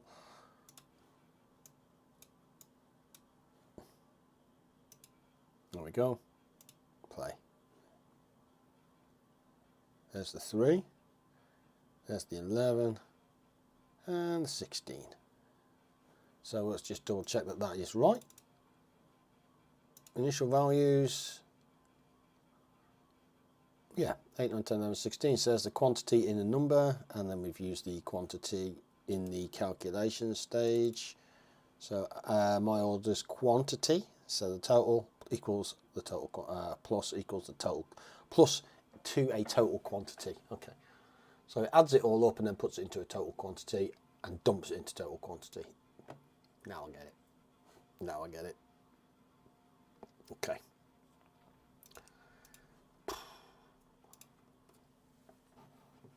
Nice.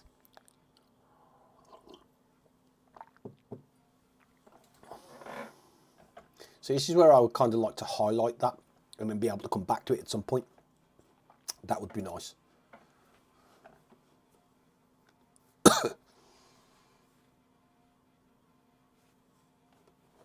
Layers of logic. This is another one that's I definitely need to pay attention to. Turn the sound up for you guys. And then we'll push play.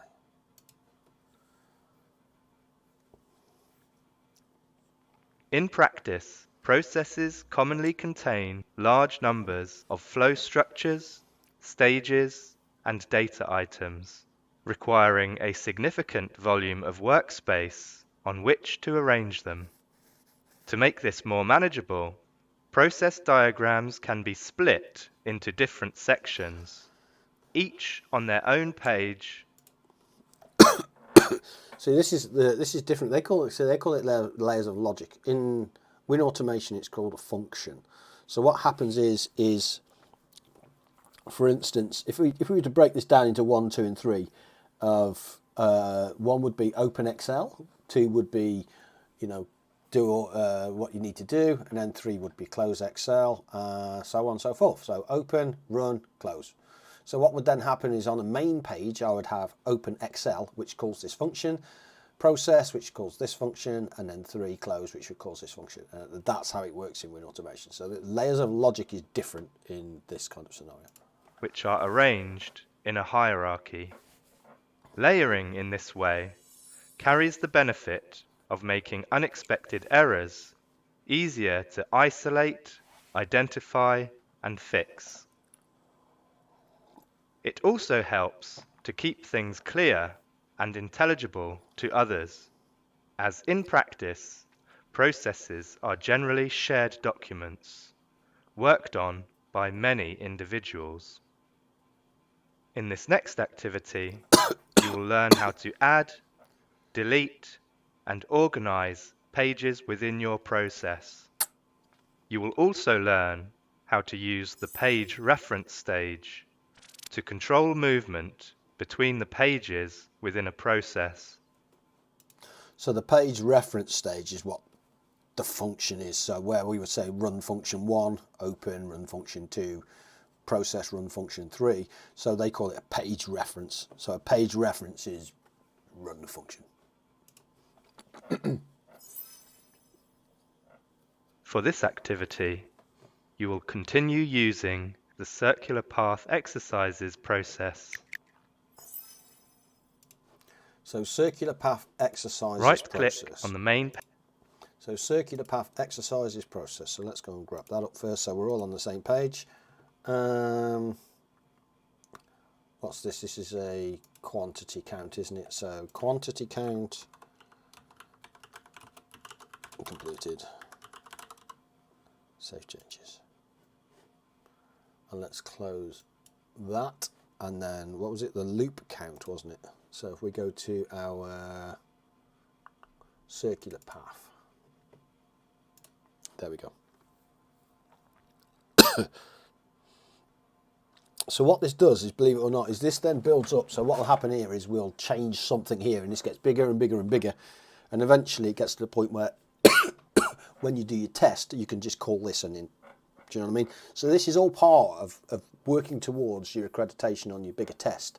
So it starts you small and then balloons you, basically, is how this works. So let's crack it. Page tab at the top of your workspace and select New. Give your new page a name. Within your new page, link up the start and end stages and click on the Main Page tab to return to your original work. Okay, let's go and do that.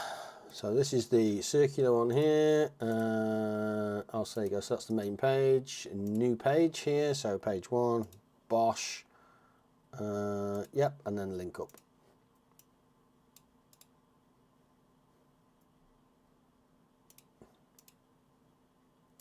Point, and then back to the main page. There we go.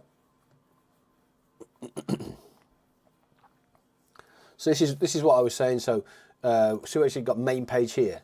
So where you've got this calculation stage here, I would have this here as page 1 as calculation stage, and then on the main page here, I would just call run the whatever it's called page here, run page calculation stage. So 1, run the calculations, and then build. So build pages, but only call from the top.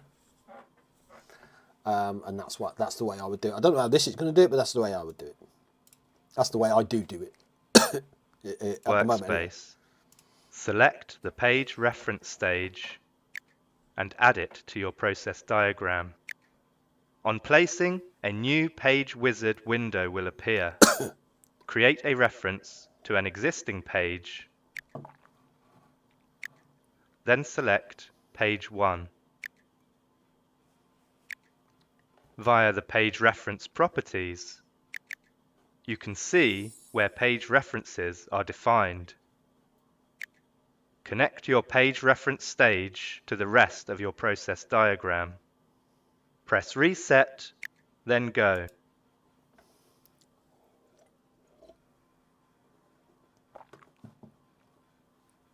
Okay, so let's go and do that, because that's clearly what it wants us to do. Page reference stage, create add, the page 1 is up there, so that's exactly what we want. Finish, and then dump that into there. So we'll link from there to there, and then from there to there.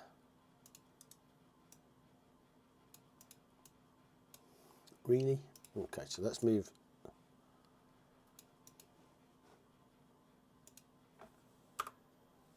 Sweet. There's your page 1. Reset. And did he run it? I think he ran it, didn't he?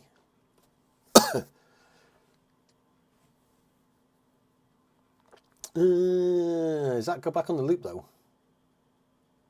It does go back on the loop. Interesting.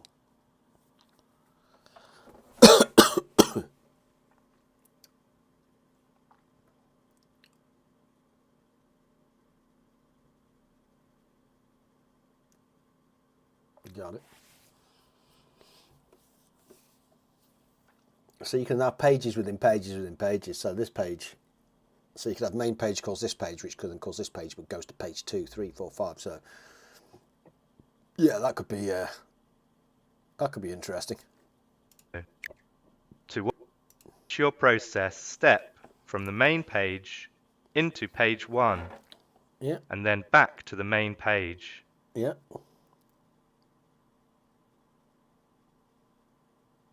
A page reference stage takes the process down to the start of another page. When the end of that page is reached, Goes back. the process comes back up to the page reference stage Good that knowledge. called it. That's good knowledge to have. A process can have multiple levels Yeah, it of can. interconnected pages Yep. or pages within pages. Yep. This sort of hierarchical arrangement There's a is nightmare. sometimes known as nesting. That's what it's called. Nightmare. Create a new page and make a reference to it in page 1.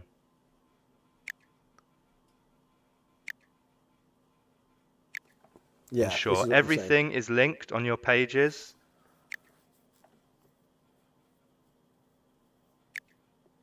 And run the process to watch it flow down through the subpage. Okay, so let's do that. So over to page 1, create a new page. It's already given me a page 2. Back to, so we want to create a link on that. Bosh, happy days. Let's get rid of the link and the page into there. Create an ad. Then we want it to call page 2. Interestingly, see, it didn't show you that bit though, did it? That's interesting. It definitely didn't show you that bit. So it is assuming that you have kind of been watching. So that should now go to page 1. Page 1 then calls page 2. This is what I'm saying, yeah, and they call it nesting. So page 2 should then go back to page 1 because this is where it's called.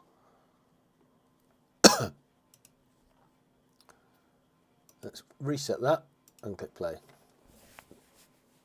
So page 1 goes to page 1, which should then go to page 2, goes back to page 1 and end, and then goes back to page 1 up there. Yeah, that's painful. I understand what it's doing and how useful that could be. But damn. So what I was saying about this is the one I want to pay attention to, because that's where it becomes really useful later on, when you start building the RPAs and stuff. Because at the moment you're still learning the basics of this stuff. So this is still the basics, if you like.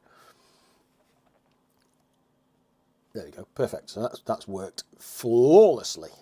Legend that we are. And back up again. Yeah, sweet.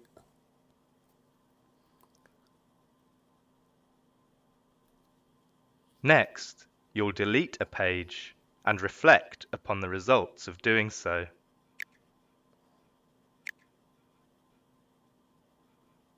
Okay, that's going to have a fit.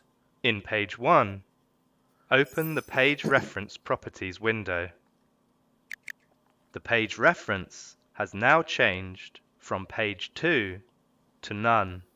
This is because any page reference stage that links to a page that is subsequently deleted will be orphaned. So please take extra care to avoid this, as this will prevent your process from flowing as expected.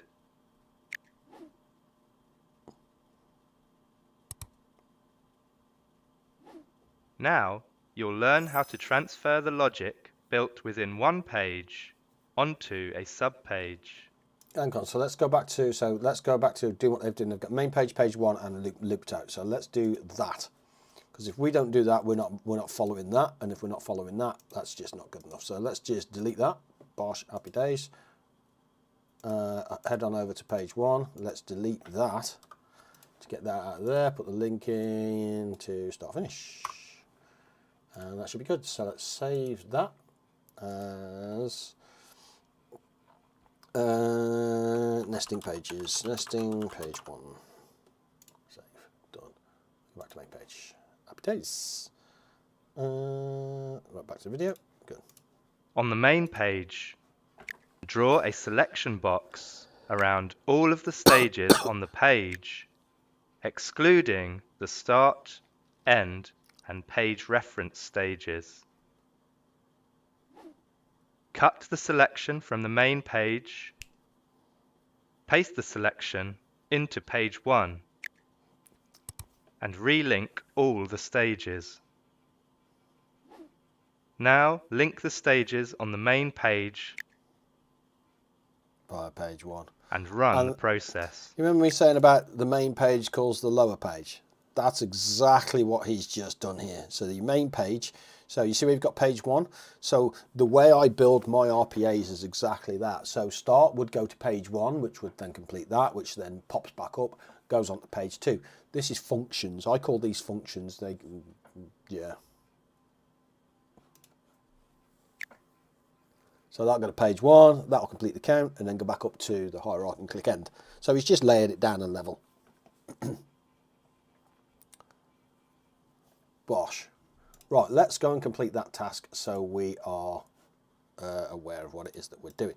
So he has taken, so what we can do is we can move that out of there, we can move that out of there, we can wibble that out of there just a little bit, and we can take that and just wibble that out of there a little bit, and then we take this, and then is it cut?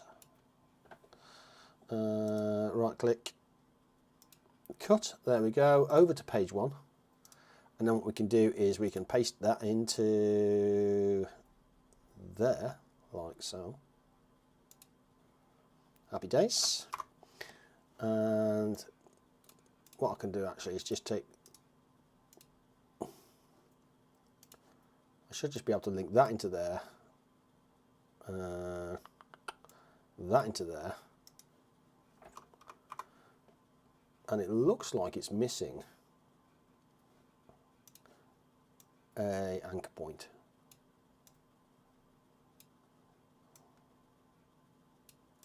So if we put a anchor point in there, like so, give it a link, and then link out to there and to there. Loop count, loop limit, calculation stage, which is fine. Everything is fine on that. Sweet. Head on back to main page, bring in the page 1, and then you can just kind of minimize all this down. You know, it doesn't have to be a million gazillion miles away. It's fairly simple and intuitive. Bish bash and bosh, one of those. And now if we click play, that should go to page 1, which should complete the calculation stage. Let's reset the whole thing. Click play, start, goes to page 1. Calculation, decision, loop around to 1. Loop count should go to 2. There we go. Loop count to 3. 4. And 5. Nice. And then end. Perfect. Nesting from main page. Save changes. I like it. That's useful. That's extremely useful, actually. One of the more useful things. Activity sheet that's doing that, which is fine, and into nesting. Section 3 is the tools. So we've used collections, pages, loops, and anchors. Circular paths, extremely useful. Collections and loops, on how that works over there. Layers of logic, which is what we've just done there, which is nesting, and then that is a test over there. Sweet. Business objects, Object Studio. What is this one? Inputs and outputs, input parameters, stepping pages, data items. What is the business objects one? Introduction to business objects. So I might do this one actually, the introduction to inputs and outputs, and then I think this then completes, if you like, the first 4 sections, and then after that, once you start getting to here, you then start basically doing work queues is extremely important, exception management is extremely important, hence it's got basically 2 sections of it. So we'll do number 4, which is this one here, and then after that we will call it there. That's a real good place to learn, because that kind of splits down into the section of yeah, the learning section, if you like, of what's going on. After that, the next time is we should be kind of getting towards... In this chapter, yeah, you will build upon your understanding of layers of logic by exploring how input and output parameters can transmit values across the different pages within a process, between separate processes, variables. and inter processes from external sources. Okay. You will also expand upon your knowledge of data items to broaden the capabilities they can offer and to enhance accessibility to stored values. Okay. So they can be used universally by all aspects of a Blue Prism solution.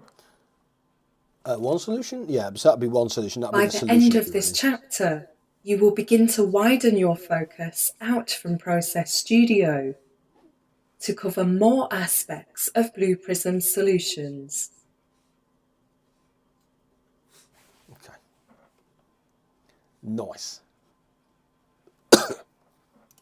So this is where you can start. You see where you're starting to get a little bit of meat on the bone now. Let me just. This is a 6-minute bad boy. God damn.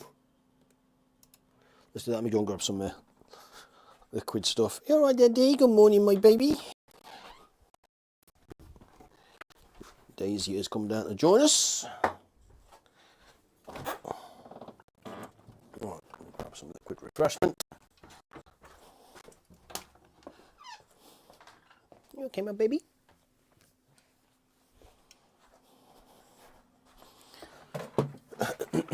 Right, let's do it. Input parameters.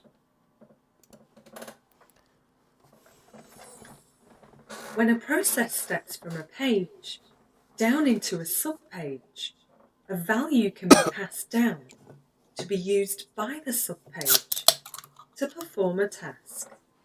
Values that can be transmitted down through layers of logic in this way are known as input parameters.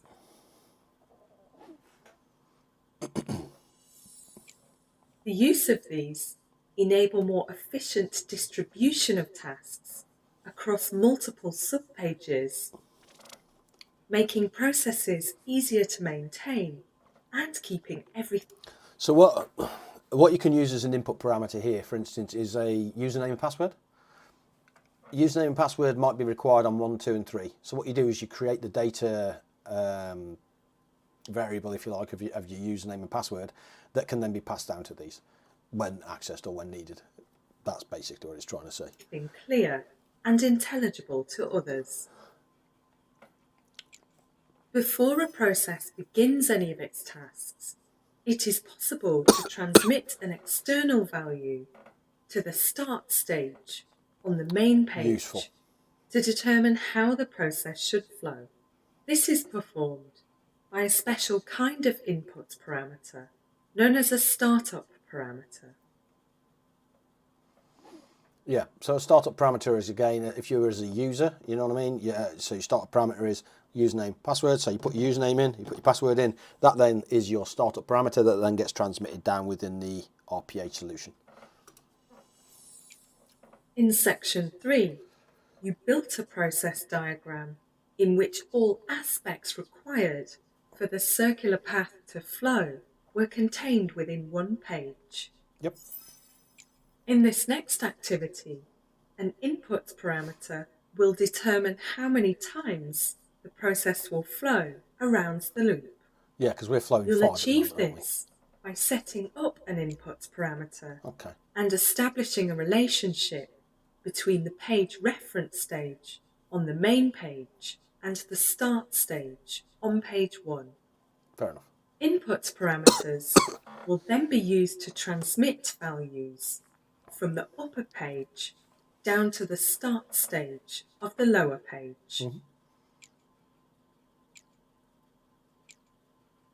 You'll also set up a startup parameter that can request an external value from the user before the process begins.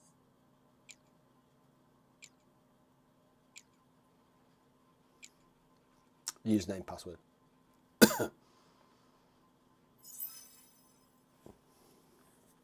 For this activity, you'll be using the circular path exercises process.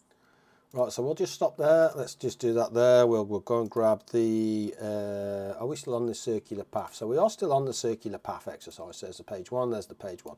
So this is already open, so we ain't got to faff about with that. That's a good place. And we just continue. Navigate to page 1. We already are. Oh, well, page 1. Okay, okay. Page 1. I'm just following this because it just makes sense to do that. Page 1. There we go. Excuse me. Right. Open the Start Stage Properties window. Add a new input parameter. Enter a name. A description here is optional, but is considered best practice. The data type field will automatically match that of the data item you've dragged there. Now move to the main page. Okay, so let's do that. So we're playing it on 1. So page 1, startup menu, and let's bring this down. We want to add a loop limit, maximum loop limit count, and the data type was the loop limit, and it's a number. There you go. Click OK, and then go to main page.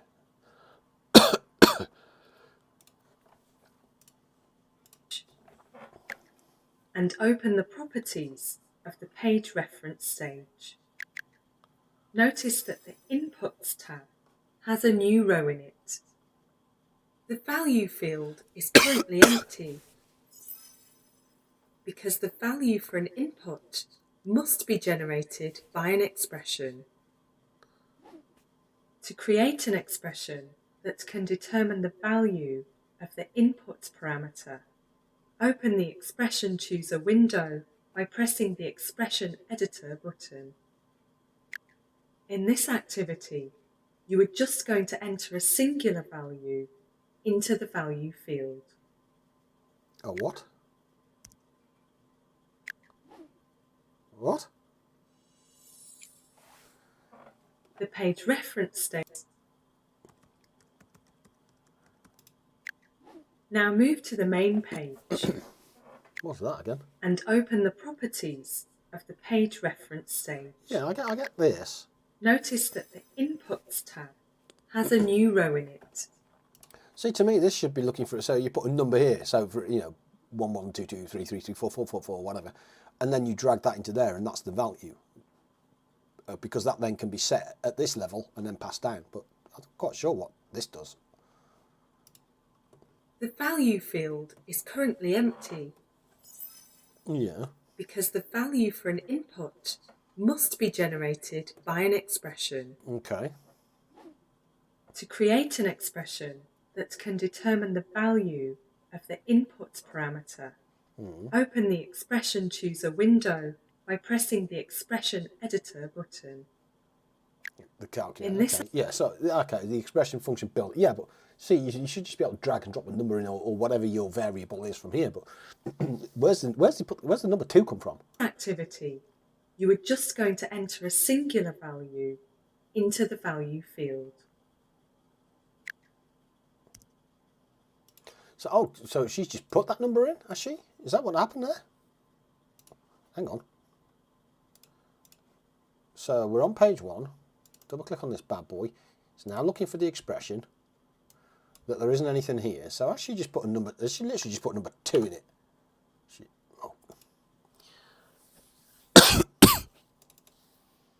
Yeah. Okay. Well, that's okay. Let's see where it goes. See where it goes.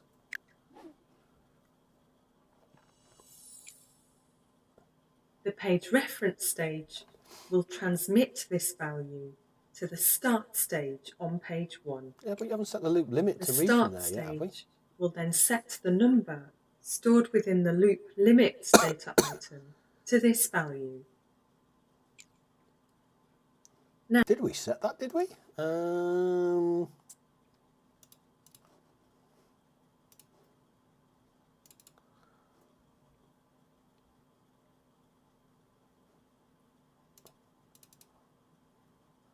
There is loop limit is a number. There we go, we've set it there.